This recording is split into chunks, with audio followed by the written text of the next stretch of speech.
सिद्ध भगवान की, 1000 श्री शांतिनाथ भगवान की, परम पूज्य आचार्य श्री आदिसागर जी महाराज की, परम पूज्य आचार्य श्री शांति सागर जी महाराज की, परम पूज्य प्रथम गणनियारिका रत्न श्री 105 विजयमती माता जी की जय। जिनवानी माता की जय। श्री आदि सूर्य कुल दीपिका गणनी प्रथम महान महावीर कीर्ति गुरुदेव की प्रतिमूर्ति समय आप निष्कलंक हर गुण अमल निरतिचार व्रतपाल धर्म ध्वजा गणनी प्रथम नमो तुम्हें हर श्वास नमो तुम्हें हर श्वास। बंधुओं, आज मैं यह बताना चाहूँगी कि सभी मंदिरों में जो शांति धारा होती है वो शांति धारा का क्या महत्व है। प्रत्येक पंक्ति का, प्रत्येक शब्द का अर्थ बहुत गहरा है और कल्याणकारी है यह मंत्र, पर गहराई से समझने की आवश्यकता है। हम तो ये कह सकते हैं कि पूरा शाद्वाद अनेकांत जैन सिद्धांत जिन शासन की रूपरेखा हमें प्रत्यक्ष झलकती है शांति मंत्रों में। प्रत्येक मंत्र में गहराई है, सागर सी गहराई है। छोटे छोटे शब्द बीजभूत हैं, लेकिन अर्थ बहुत गंभीर और परम कल्याणकारी प्राणी मात्र के लिए है। तो हम आज इसी विषय पर चर्चा करेंगे। शांति मंत्र प्रारंभ करते हैं। सबसे पहले है ओम नमः सिद्धेभ्यः। प्रश्न उठता है कि सबसे पहले ओम नमः सिद्धेभ्यः क्यों लिखा? श्री शांतिनाथाय नमः लिखना चाहिए, शांति मंत्र है तो नहीं। सिद्धेभ्यः शब्द सिद्ध परमेष्ठी का वाचक तो है ही, क्योंकि जीव द्रव्य का चरम विकास, हमारा सर्वांगीण विकास बहुत ऊंचाई तक जाए तो क्या होगा? 8 कर्मों के नाश से जो आत्मिक गुणों का उद्योतन होता है, प्रकाशन होता है, उस अपने आत्म स्वरूप की सिद्धि हेतु हम सब सर्वप्रथम ओम नमः सिद्धेभ्यः शब्द का उच्चारण करते हैं। मंत्रोच्चारण पूर्वक अपनी आत्म विशुद्धि को बढ़ाते हैं। और यदि व्यवहारने की भूमिका में देखें तो चाहे उपचरित व्यवहार न हो या अनुपचरित व्यवहार न हो, लौकिक सुख शांति के लिए भी अपने हर कार्य की सफलता हेतु, हर कार्य की सिद्धि के लिए हम सिद्धेभ्यः नमः, सर्व कार्य की सिद्धि हो, सभी कार्यों में सफलता हो, मंगलमय मेरा जीवन हो, सुखमय हो, इस भावना को लेकर सफलता का सूचक, हर कार्य की सिद्धि का सूचक यह ओम नमः सिद्धेभ्यः व्यवहारने से भी सर्वांगीण विकास का सूचक और निश्चयने से आत्मिक चरम विकास का सूचक यह ओम नमः सिद्धेभ्यः शब्द ठहरता है। लेकिन कार्य की सिद्धि मात्र मंत्रोच्चारण से तो होगी नहीं। पुनः सेकंड लाइन में क्या लिखा? श्री वीतरागाय नमः। जब तक वीतराग परिणति नहीं बनेगी तब तक सातशय पुण्यार्जन हम नहीं कर पाएंगे। लेशाओं की विशुद्धि संभव है, लेकिन रत्नत्रय के उद्योतन प्रकाशन पूर्वक, वीतराग परिणति पूर्वक जो 700 पुण्यार्जन होता है वह मात्र रटने से नहीं होगा। वीतराग परिणति को बनाना पड़ेगा, तभी सर्व कार्य में सफलता मिलेगी, तभी सिद्ध पर्याय की उपलब्धि होगी। आप कहो पहले वीतरागाय नमः लिखना चाहिए क्योंकि ये कारण है और ओम नमः सिद्धेभ्यः यह कार्य है। नहीं, ऐसा है जैसे आपको संवेद शिखर जाना है तो टिकट में संवेद शिखर की यात्रा के हिसाब से वैसी टिकट बनेगी आपकी। पहले लक्ष्य निर्धारण होता है, लक्ष्य जैसा निर्धारित है तदनुसार साधन सामग्री को हम जुटाते हैं। जो ट्रेन संवेद शिखर की ओर जाती है उसी ट्रेन को हम पकड़ेंगे। लेकिन क्यों उस ट्रेन को पकड़ा? लक्ष्य था संवेद शिखर जाना, लक्ष्य है सिद्ध अवस्था की प्राप्ति, लक्ष्य है हमारे उस सिद्ध अवस्था की प्राप्ति हेतु 700 पुण्यार्जन जो साधन बनता है उसका संचयन और संगी पर्याय, संगी पंचेंद्री पर्याप्ति इन सब यदि जिसकी संगी है, पर्याप्त है, मनुष्य पर्याय मिली है, कर्म भूमि मनुष्य है, इन सभी साधनों को तो इकट्ठा करना पड़ेगा। पर ये साधन तब हो सकेंगे हम लक्ष्य बनाएं। यदि पंचेंद्रिय विषय भोगों का ही लक्ष्य है तो क्या संगी पंचेंद्रिय पर्याय प्राप्त हो सकेगी क्या? यदि हो भी गई तो जैन कुल मिलना, जिन धर्म मिलना, जिन शासन मिलना संभव नहीं होगा।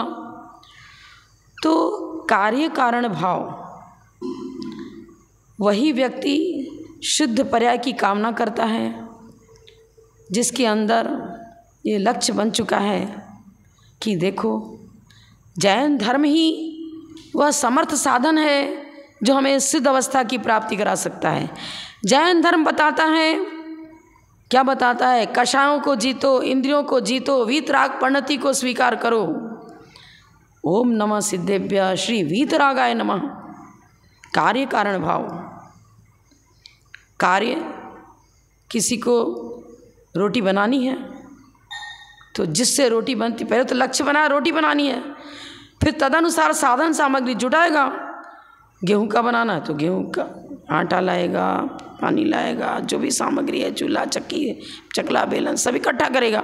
पर लक्ष्य बना तब तो साधन इकट्ठा किए तदनुसार। इसलिए सबसे पहले हमारे अपने जीवन का अंतिम लक्ष्य निर्धारित होना चाहिए कि हमें अपने सर्वांगीण विकास हेतु, अपने साधस्य पुण्य हेतु, स्थायी सुख के हेतु करना क्या है। स्थायी सुख की प्राप्ति का लक्ष्य बनाना, यही तो ओम नमः सिद्धेभ्य शब्द सिखाता है। पर सिद्ध अवस्था की प्राप्ति के लिए वीतराग परिणति की आवश्यकता है, रत्नत्रय की आवश्यकता है। रत्नत्रय की उत्पत्ति, वृद्धि, फलोत्पत्ति की ओर जब हमारा पुरुषार्थ चलता है, जैसे जैसे पुरुषार्थ सक्रिय होता है तदनुसार वीतराग परिणति बनती चली जाती है। पहले मिथ्यात्व हटा और अनंतान मंदी कसाय हटी, तत्संबंध विषयानुराग भी हटा, समदर्शन की प्राप्ति हुई। उसके बाद जब वो देशव्रती बनता है तो असंयम, जो अप्रत्याख्यान कसाय का उदय था वह भी चला गया। उसके जाने पर विशुद्धि हुई, तज्जन वीतराग परिणति हुई। जैसे जैसे कषायों का निष्कासन होता है तदनुसार वीतराग परिणति भी जागृत होती चली जाती है, उसी लेवल पर जागृत होती है। पूर्ण वीतरागी तो वही होंगे जिन्होंने 12वें गुण स्थान की भूमिका, और वो तो तात्कालिक है, 13वें गुण स्थान की भूमिका में वीतराग परिणति बन जाती है। फिर वो वीतरागता कभी नष्ट नहीं होती है। पर 12वां गुण स्थान का काल जगन अंतर्मूर्त मात्र है, तो वहाँ से वीतराग परिणति प्रारंभ हुई, क्षायिक चारित्र प्रारंभ हुआ। लेकिन दीर्घकालीन अवस्था उस वीतरागता जो है टिकती कहाँ है? अरहंत और सिद्ध अवस्था में। तो आगे क्या बताया उन्होंने? ये सब क्रमिक विकास, ये बहुत सैद्धांतिक विषय है। हम केवल भगवान हमें सुख शांति दे दो, भगवान मुझे शांति मिले, नहीं। निमित्त बन सकते हैं जिनेंद्र देव, बाह्य निमित्त बनेंगे। लक्ष्य आपने बनाया था, राशि खर्च की, पैसा खर्च किया, टिकट बनवाया, सामग्री इकट्ठी करी, चले घर से और ट्रेन पर बैठे। ट्रेन तो प्रतिदिन आती है और जाती है, खड़ी भी होती है, लेकिन अपने उपादान को जागृत किया, तदनुसार पुरुषार्थ किया तो ट्रेन भी सहायक बन गई, आपको समय शिखर पहुंचा दिया। हमें सिद्ध अवस्था की प्राप्ति करनी, सिद्धालय में पहुंचना है, तो देवशास्त्र गुरु का आलम्बन लो। सच्चे देवशास्त्र गुरु का आलम्बन लेकर के आत्मिक गुणों का उद्योतन और प्रकाशन करो, वीतराग परिणति को स्वीकार करो। पर वीतराग परिणति को अपने आप तो जागृत होगी नहीं, बाह्य निमित्त और अंतरंग निमित्त दोनों की आवश्यकता है। तो फिर आचार्य क्या लिखते हैं? ओम नमो अरहते भगवते, अरहते भगवते, अरहंत अवस्था, अरहत नमो अरिहंताणम बोलते हैं। एक बार प्रश्न उठा कि शांति धारा के अंदर यदि छिंदी छिंदी भिंदी भिंदी का प्रयोग न करें तो ज़्यादा अच्छा है। देखो, छेदन करो, भेदन करो, किसी के प्रति छेदन भेदन आदि शब्दों का उच्चारण करना, ये तो समितियों का पालन है नहीं। तो हम पॉजिटिव मात्र को लेना। यदि प्रकाश जग गया तो अंधकार तो अपने आप चला जाएगा। छेदन करो, भेदन करो, क्या आवश्यकता है।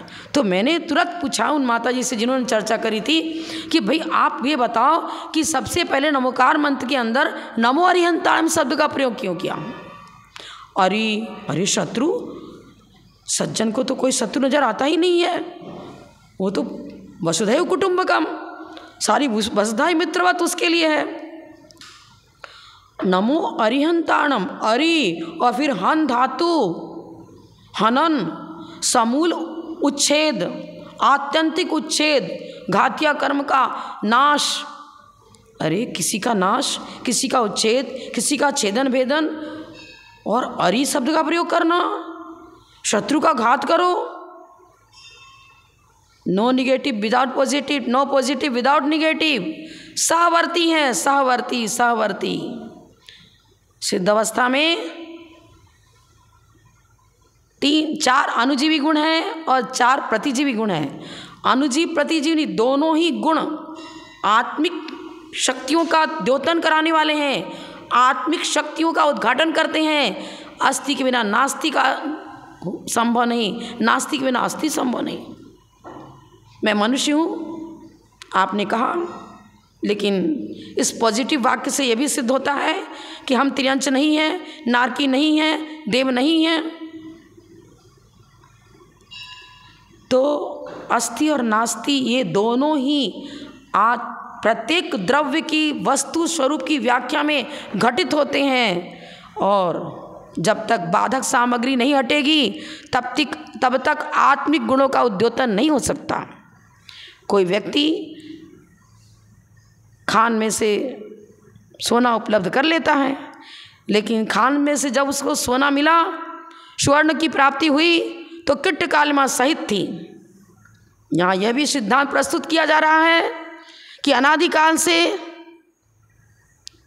कोई भी जीव किसी भी सिद्ध का भूतकालीन देव, भूतकालीन सिद्ध परमेष्ठी अनादिकाल से घात्या कर्म और अघात्या दोनों का नाश करके न जाने कितने जीव सिद्ध अवस्था को प्राप्त हुए, उनकी चर्चा करो, किसी की चर्चा करो। जितने भी सिद्ध हुए उन्होंने पहले कर्मों का नाश किया, घात्या कर्म का नाश किया, फिर अघात्य कर्म का नाश किया, तब सिद्ध अवस्था प्राप्त हुई। किट्ट कालिमा हटेगी तो सोना चमकेगा और दमकेगा, बाधक सामग्रियों का निष्कासन किए बिना, क्योंकि अनादिकाल से अजीव अशुद्ध अवस्था में प्राप्त है, अशुद्ध अवस्था को प्राप्त है। इसलिए सिद्ध पर्याय को आलापत्ति के अंदर सादी अनंत पर्याय बताया है। सादी अनंत पर्याय, सिद्ध अवस्था सादी है, मतलब पहले तो संसारी था वो, फिर उसने साधना करी, तपस्या किया, पुरुषार्थ किया, शुक्ल ध्यान की भूमिका पर को प्राप्त होता हुआ घात्या कर्म को नाश किया उसने, फिर अघात्या को नष्ट करके सिद्ध अवस्था प्राप्त करी। देखिए क्या क्रमिक चर्चाएं हैं, पूरी सैद्धांतिक चर्चा, बहुत गहराई को लिए हुए सिद्धांत है। ओम नमो अर्हते भगवते। अर्हते शब्द 13वें गुण स्थानवर्ती अरहंत परमेष्ठी का सूचक है, जिन्होंने घात्या कर्म को नाश करके अनंत चतुष्टय की प्राप्ति कर ली है। अर्हते के बाद भगवते, भग शब्द ज्ञान का अर्थ सूचक है, ज्ञान। भग शब्द का अर्थ होता है ज्ञान, और भगवते का अर्थ हुआ ज्ञानवान। आप कहो क्या हम लोग ज्ञानवान नहीं हैं? ज्ञानवान हो, पर आपका ज्ञान वैभाविक परिणति भी कर रहा है। कर्मजन्य पर्याय है मति ज्ञान, शुद्ध ज्ञान, अवधि ज्ञान, मन परे ज्ञान, ये छायोपशमिक ज्ञान है। छाय ज्ञान ही पूर्ण निर्मल होता है। अरहंत परमेष्ठी का विशेषण रूप जो भगवते शब्द है, विशेष विशेषण भाव, वह छाय ज्ञान का सूचक है। निर्मल ज्ञान, जो ज्ञान कभी धूमिल होता नहीं, कभी वैभाविक परिणति नहीं करता। एक बार छाई ज्ञान प्रकट हो गया, उसके बाद फिर मति ज्ञान में आ जाएंगे क्या? नहीं। उस छाई केवल ज्ञान की ज्योति को अंतस्थल में अरहंत परमेष्ठी ने जागृत किया। हम उन्हें नमन करते हैं, और व्यवहार न्याय की भूमिका में हम उन्हें नमन करते हैं, और शुद्ध निश्चय न्याय की भूमिका में अपने अंदर जो अरहत शक्ति, जो भगवत शक्ति, जो केवल ज्ञान ज्योति आवृत है, छिपी हुई है, उसे भी नमन करते हैं। आत्मिक गुणों को उद्घाटित करना है। भगवान तुम अपना ज्ञान मुझे नहीं दे सकते, आप अपना ज्ञान मुझे नहीं दोगे, पर आपका निमित्त पा करके हम अपने अंदर छिपे हुए उस भगवत शक्ति को, उस अरहत शक्ति को प्रकट कर सकते हैं। नयों को समझे बिना, जैन सिद्धांत को नहीं समझते, चाहे वो शांति धारा हो या पूजन की पंक्तियाँ पढ़ते हो, हर जगह जैन फिलॉसफी की आवश्यकता है। ओम नमो अर्हते भगवते। फिर लिखा श्रीमते, श्री अंतरंग बहिरंग लक्ष्मी का सूचक, केवल ज्ञानी अनंत परमेश्वरी के समो शरण में बाह्य विभूतियाँ, क्या वैभव! वह सौधर्मेंद्र कुबेर के माध्यम से जो समोसरण की रचना करता है वह अलौकिक अद्भुत है, पर उस अलौकिक अद्भुत विभूति के बीच में रह करके भी अनंत परमेश्वरी उन बाह्य विभूतियों से राग नहीं करते, उधर उनका उपयोग ही नहीं जाता है। वो तो आत्मिक गुणों में अवगाहन करते हैं। देखिए, बहुत सारा मिष्टान पकवान रखा हुआ है थाली में और आपको तेज भूख भी लगी है, लेकिन वो तो रस परित्यागी मुनिराज थे। क्या किया उन्होंने? कचौड़ी भी नहीं चाहिए, पकौड़ी भी नहीं चाहिए, समोसा भी नहीं चाहिए, जलेबी भी नहीं चाहिए, सब हटवा दिया, नीरस भोजन करके आ गए। बाह्य पंचेंद्रिय विषयानुराग जहाँ नहीं है, वहाँ बाह्य विभूतियों की कीमत उस साधक के अंदर रंच मात्र भी नहीं होती है। वो तो आत्मिक गुणों का आनंद लेता है। उन बाह्य विभूतियों के समोसरण विभूतियों के बीच रहते हुए भी दिव्य सिंहासन, दिव्य छत्र, दिव्य चमर, भामंडल, सब कुछ। भामंडल तो उनकी परमावतारी शरीर की ज्योति है, रत्नत्रय का प्रकाशन का उसमें है भामंडल में। लेकिन जो भी विभूतियाँ हैं उनके प्रति रंच मात्र भी अनुराग नहीं, 4 अंगुल ऊपर अधर सिंहासन का स्पर्श भी नहीं। यही शिक्षा तो श्रीमते शब्द से हमें मिलती है। करोड़पति बन गए पर अहंकार ममकार मत करना। अरे और तो छोड़ो, वन प्रांत में सरोवर के बीच विकसित कमल भी हमें शिक्षा देता है। कीचड़ के बिना कमल खिलता नहीं। सरोवर में कीचड़ है, उसी में कमल की उत्पत्ति और फलोत्पत्ति होती है, लेकिन वह कमल कीचड़ से मित्रता नहीं करता। कीचड़ में प्रकट हुआ, कीचड़ के बीच मौजूद भी है, लेकिन अधर है। सम्यक दृष्टि जीव जो जैन धर्म का के मर्म को समझता है, सम्यक दृष्टि है, जिसने मोक्ष मार्ग को प्रारंभ कर लिया है, वह व्यक्ति इस बाह्य विभूतियों को रंच मात्र भी महत्व नहीं देता। काग बीट सब समझत है सम्यक दृष्टि जीव। चक्रवर्ती की विभूति को भी सम्यक दृष्टि जीव काग बीट के समान समझता है। श्रीमंत तब बन पाओगे जब उस पार्श्व प्रभु तीर्थंकर, यहाँ उपलक्षण से पार्श्व तीर्थंकर का नामकरण को लेकर हम चर्चा करेंगे। जैसे कि कहा गया कौवे से घी की रक्षा करो, तो कौवा आए तभी रक्षा करना घी का, और कोई दूसरा पक्षी मुंह डाले तो क्या रक्षा नहीं करेंगे क्या?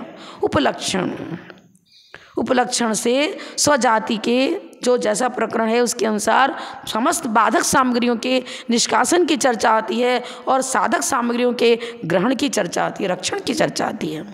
पार्श्व तीर्थंकरायन मतलब तीर्थंकर प्रकृति सहित जितने भी तीर्थंकर हैं, आदिनाथ से लेकर महावीर पर्यंत, हम उन सभी के गुणों का समावेश इस पार्श्व तीर्थंकराय शब्द में कर लेते हैं। और फिर को अन्य तीर्थंकर का नाम रख सकते थे, पार्श्व तीर्थंकराय क्यों रखा? अरे उपसर्ग विजयी तीर्थंकर, सभी तीर्थंकरों पर इतना भयंकर उपसर्ग नहीं हुआ था। परीक्षा में परीक्षा हुई और कठोर परीक्षा हुई, बड़ी भयंकर परीक्षा हुई। उस भयंकर बाधक सामग्रियों के बीच में भी जो विजयी हो, विजय पताका फहराते हैं, विजय को प्राप्त कर लेते हैं, उनकी कीर्ति भूमंडल में विशेष रूप से पाई जाती है। और पुण्य से हर रोज़ सुख सुविधाएं मिल रही हैं, अपने आप मिल रही हैं, उसका सेवन कर रहा है और आराम से राजकीय जीवन व्यतीत किया। फिर देखिए भरत चक्रवर्ती को राजकीय जीवन व्यतीत किया, सुखमय जीवन व्यतीत किया, लेकिन घर में था वैरागी। कमल कीचड़ में है पर कीचड़ से पृथक है। कीचड़ को कमल नहीं कहेंगे, कमल को कीचड़ नहीं कहेंगे, बिल्कुल पृथक।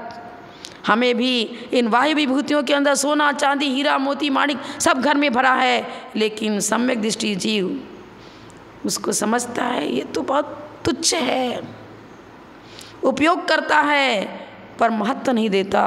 महत्व आराधनात्रय को देता है, महत्व आत्मिक गुणों को देता है। पार्श्व प्रभु ने यही किया, कमठ के भयंकर उपसर्ग को सहन किया और लेकिन आत्म अवगाहन, आत्मनिरीक्षण, आत्म परीक्षण, आत्म संशोधन में लगे हैं। शरीर पृथक है, इसे काट डालो, पीट डालो, टुकड़े टुकड़े कर दो, मेरा क्या बिगड़ता है, मैं तो इससे पृथक हूँ। अरे कीचड़ के थोड़ा बहुत हट जाने से क्या कमल दुखी होता है क्या? मैं आपको बताऊंगी। एक दार्शनिक फिलॉसफर था, वो वन प्रांत में पहुंच गया, बहुत सुंदर सरोवर मिला, बड़े बड़े कमल खिल रहे थे। वो कहता है, हे जलज, हे कमल, यहाँ तो सुनसान है, कोई व्यक्ति ही नहीं, कोई ऐसा रोचक पदार्थ भी नहीं। तुम्हारी आनंद, तुम्हारी जो प्रसन्न मुद्रा है, तुम आनंद विभोर नजर आते हो, बड़े प्रसन्न नजर आते हो। तुम्हारी प्रसन्नता का कारण क्या? कोई इंद्रिय सुख की सामग्री यहाँ नहीं, कठोर किरणें सूर्य की खिल है, तेज धूप है, भीषण गर्मी है, सब सूख रहे हैं लोग, गर्मी से घबरा रहे हैं, और तू इस कीचड़ में और कठोर सूर्य की किरणों के मध्य भी प्रसन्न। अरे ये तो बड़ा आश्चर्य नजर आता है, बता तेरी प्रसन्नता का कारण क्या है। आकाशवाणी होती है, कुछ दैविक शक्ति वहाँ की प्रकट होती है और प्रश्न का उत्तर देती है। अरे तू तो दार्शनिक है, संगी पंचेंद्रिय है, विवेकशील है, क्या ये भी नहीं समझ सका? वो कमल, मैं कमल हूँ, कीचड़ के बीच रहता हुआ भी कीचड़ से मित्रता नहीं रखता। इसके कीचड़ का स्वरूप मेरा स्वरूप नहीं, जो मेरा स्वरूप है वो कीचड़ नहीं, दोनों अपने अपने स्वरूप, अपने लक्षण को लिए हुए पृथक हैं। यही पृथक, यही तो अन्यत्व भावना, आत्मिक गुणों के साथ एकत्व और अन्य पदार्थ के साथ अन्यत्व। यह शिक्षा हमें पार्श्व तीर्थंकर के द्वारा, भरत चक्रवर्ती के द्वारा, इन सब के द्वारा प्राप्त होती है। तीर्थंकर प्रकृति के लिए वे पार्श्व प्रभु ने जैसा उपसर्ग विजय पूर्वक और दीर्घकालीन उपसर्ग लिया, उन्होंने कई दिनों तक कमठ उपसर्ग करता रहा, लेकिन अपने आत्मिक स्वरूप से च्युत नहीं हुए। तभी तो केवल ज्ञान ज्योति जागृत हुई, तभी तो अनंत चतुष्टय प्रकट हुआ। वैसे तो सभी तीर्थंकरों का ओघवत ग्रहण है, लेकिन मारणावत देखेंगे तो चर्चित विषय एक अन्य को गौण करते हैं, एक को मुख्य बनाते हैं। तो यहाँ पर पार्श्व तीर्थंकर की मुख्यता देते हुए यह बताया है कि बाधक सामग्री के उपस्थित होने पर भी अपने आत्मिक गुणों से च्युत न होना, उस अक्षय आत्मिक गुणों का आनंद लेते रहो।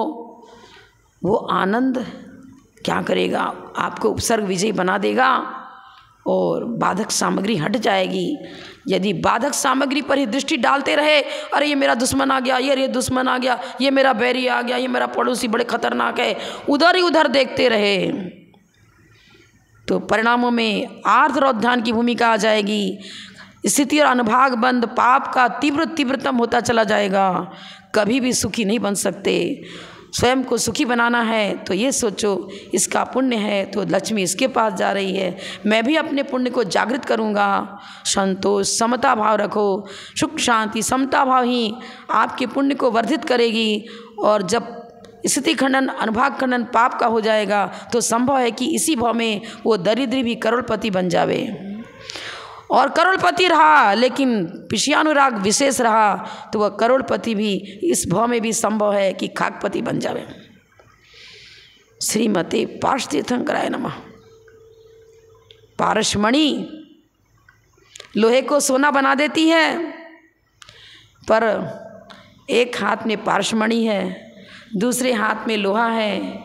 इस हाथ में पारसमणि, इस हाथ में लोहा। लोहे पारसमणि के संपर्क से लोहा सोना बनता है, लेकिन बीच में एक पेपर डाल दिया। उसके बाद दोनों हाथ में वो जो द्रव्य था लोहा और सोना, उन दोनों का संयोग कराया। क्या लोहा सोना बनेगा? क्या नहीं बनेगा। बीच में पेपर डाल रखा, बीच में और कोई चीज़ डाल दिया, अब दोनों की टचिंग नहीं हो रही है, एक बीच में आवरण आ गया। बंधुओं, इसी प्रकार मिथ्यात्व को उगला नहीं, अनंतान बंती कसाय को उगला नहीं, वो पेपर तो पड़ा ही हुआ है। सुबह से शाम तक जिनेंद्र भक्ति करते रहो। पार्श प्रभु की पूजा कर रहे थे। पार्श्वमणि ये तो लोहे को सोना बनाती है, लेकिन ये पार्श प्रभु का निमित्त यदि सही रूप में भक्ति करी तो पार्श प्रभु पारसमणि के संपर्क से लोहा सोना हुआ था, लेकिन पारसमणि ने पारसमणि को तैयार नहीं किया था। ये पार्श प्रभु तो आपके जीवन को पारसमणिवत बना देते हैं। तीर्थंकर प्रति के बंध केवली शुद्ध केवली के पाद मूल में ही होता है। समझो क्या कर रहे हो। वीतराग परिणति को स्वीकार करना ही पड़ेगा। उपादान को जागृत करो। बीच का पेपर हटा दिया तो तुरंत पारसमणि के संपर्क से वो लोहा सोना बन जाता है। इसी प्रकार हमारी सराग परिणति जितनी जितनी कम होती चली जाएगी, वितरागता की ओर बढ़ते चले जाएंगे, यह लौहमय जीवन स्वर्णिम होता चला जाएगा। तो मैंने आज बहुत संक्षेप में थोड़ा सा बताया है। पूरी शांति धारा का उल्लेख तो एक दिन में हो ही नहीं सकता, संभव एक सप्ताह भी लग जाए। तो जो कुछ आज मैंने बताया, इस 2 पंक्तियों को ही गहराई से समझने का प्रयास करें, और जब भी शांति धारा भगवान के सामने खड़े होकर करें, एक बार इस प्रकार चिंतन करें, विचार करें। इस चिंतन पूर्वक यदि शांति धारा हुई तो अवश्य ही, जैसे कि क्या मैना सुंदरी ने अपने पति का कुष्ठ रोग दूर कर दिया, क्या किया था, वो शांति धारा का जल उन कुष्ठियों पर डाला था। लेकिन मैना सुंदरी का वो जैन सिद्धांत, बहुत जैन सिद्धांत को उसने गहराई से समझा था। वैसा ही चिंतन, वैसा ही विचार, वैसे ही आचरण में डूब रही थी, अपने सात्विक जीवन को जी रही थी। तो उसके हाथ से जैसे ही वो जल कुष्ठियों पर पड़ा, कुष्ठ रोग दूर होता चला गया। इसी प्रकार मैना सुंदरीवत हमें भी अपनी आत्म भूमिका को उज्जवल बनाना पड़ेगा, निर्मल बनाना पड़ेगा। अकाट्य सिद्धांत था उसका, मैं अपने भाग्य से खाती हूँ, मैं अपने पुण्य से सुखी हूँ। स्वकीय पुण्य से जीव सुखी होता है और स्वकीय पाप से दुखी होता है। इस सिद्धांत को उसने दुख की अवस्था में भी नहीं छोड़ा। अकाट्य चिंतन रहा, जैन सिद्धांत पर अकाट्य विश्वास रहा, और कुष्ठ दूर हो गया पति का। और आज एक स्वर्णिम इतिहास के रूप में हम प्रथमान योग में उनका जीवन पढ़ते हैं, उनका चरित्र पढ़ते हैं और एक आदर्श को स्वीकार करते हैं। उन्होंने एक ऐसी भूमिका दी जो हर प्राणी के लिए कल्याणकारी ठहरे। इस शांति धारा के द्वारा हमें अपने जीवन में भी वो भूमिका लानी है जिससे हमारा जीवन शांति में बने, और अन्य को भी उसी सिद्धांत पर अग्रसर करके हम उनके जीवन को भी शांति में बना सकते हैं। लेकिन चिंतन अच्छा होना चाहिए, विचार अच्छे होने चाहिए, कषायों का निष्कासन होना चाहिए। बीच में पेपर था तो पारसमणि भी लोहे को सोना नहीं बना सका। बंधुओं, कषायों को उगलो, बीच की जो बाधक सामग्रियां हैं उन कषायों का वमन करो, तभी हम अपनी आत्मा को परमात्मा बना सकेंगे। इस शांति मंत्र के द्वारा अपने जीवन का उद्धार, देश समाज और विश्व का कल्याण कर सकते हैं। इतना ही कहकर मैं विराम लेती हूँ। जय बोलो परम पूज्या प्रथम गणनियारिका रत्न श्री 105 विजयमती माता जी की जय। जय हिंद, धर्म की जय।